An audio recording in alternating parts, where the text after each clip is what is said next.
Hey guys, what is up and welcome back to War Thunder. This time I am playing the KV-1. This is War Thunder, right? Yes, I'm playing the KV-1 and watch this. Such a kill. KV-1 ramming speed. But yeah, I am playing the closed beta tanks and this KV-1 is an absolute beast of a vehicle. It drives over tanks and it's pretty much unstoppable. It takes quite a few tanks to kill it, or even damage it. These things are nigh on untouchable. They're so good though. Guys, if you haven't got into closed beta, I feel my sympathy, because playing one of these things is seal clubbing. The KV-1's gun, and it's just its mass firepower. I mean, the gun isn't actually that good. It's the actual tank that makes it amazing, and it's so good. It's just such a heavy vehicle, and when I rammed that T-34, I purposely did it because I know the weight of the KV-1 was just gonna, it was gonna crush it. And if you watch it back carefully, you actually see the T-34 suspension like diminish under the weight of this thing. It is unbelievably good. What is wrong with it? It shouldn't have this sort of power at tier 2. No way should a heavy tank have this sort of power. But oh my god, this thing is amazing. But what do I think of CBT overall? It's amazing. Planes and tankies in the same game.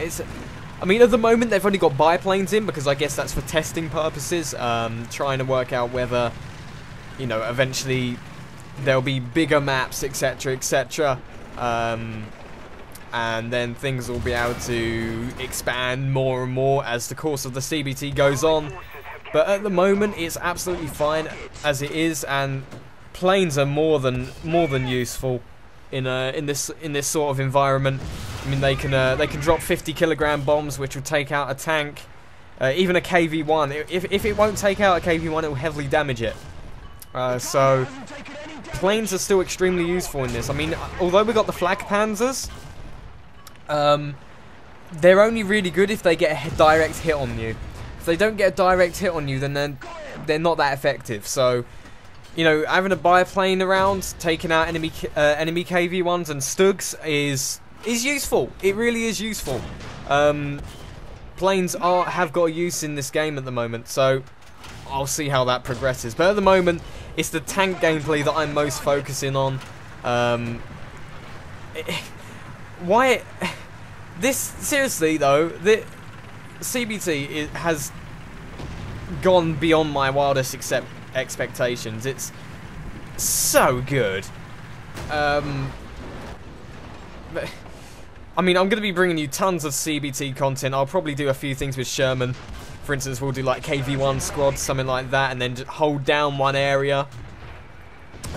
Something along those lines. But I'm not able to live stream it yet because unfortunately bugs will appear. And there's quite a few game crashes and stuff like that at the moment. But it's absolutely, for the absolutely monumental experience that it gives you, those things are easy to shrug off, to be honest, because the actual gameplay and the actual feel of the tank, when you get into a tank and you start driving it for the first time, you can feel the heaviness, you can feel what the gun's like, you can feel the maneuverability straight away. You know more or less how to play your tank as soon as you get in it, which is good. That is extremely good. I've never had that. For instance, the KV-1, it feels sluggish, heavy, and feels like an absolute beast.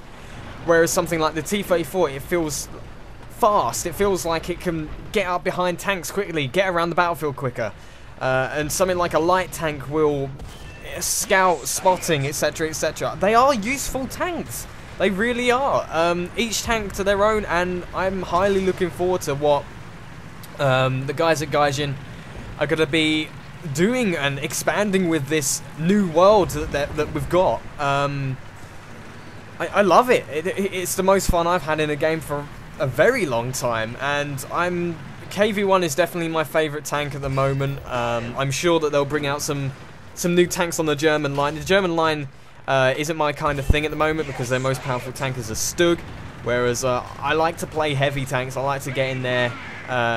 You know, even on armor, I like to use the M1 Abrams and the T90s. I didn't like to use stuff like that. Even on World of Tanks, I like the heavies and the tank destroyers, stuff like that. I've always been a heavy and a tank destroyer guy, and I think that's what I'll probably stick with for War Thunder ground forces. But seriously, look for great things in the War Thunder community soon. Myself, Baron, Fly, NTAC, Krebs, Sherman, Heroin and Jingles will all be bringing you great content.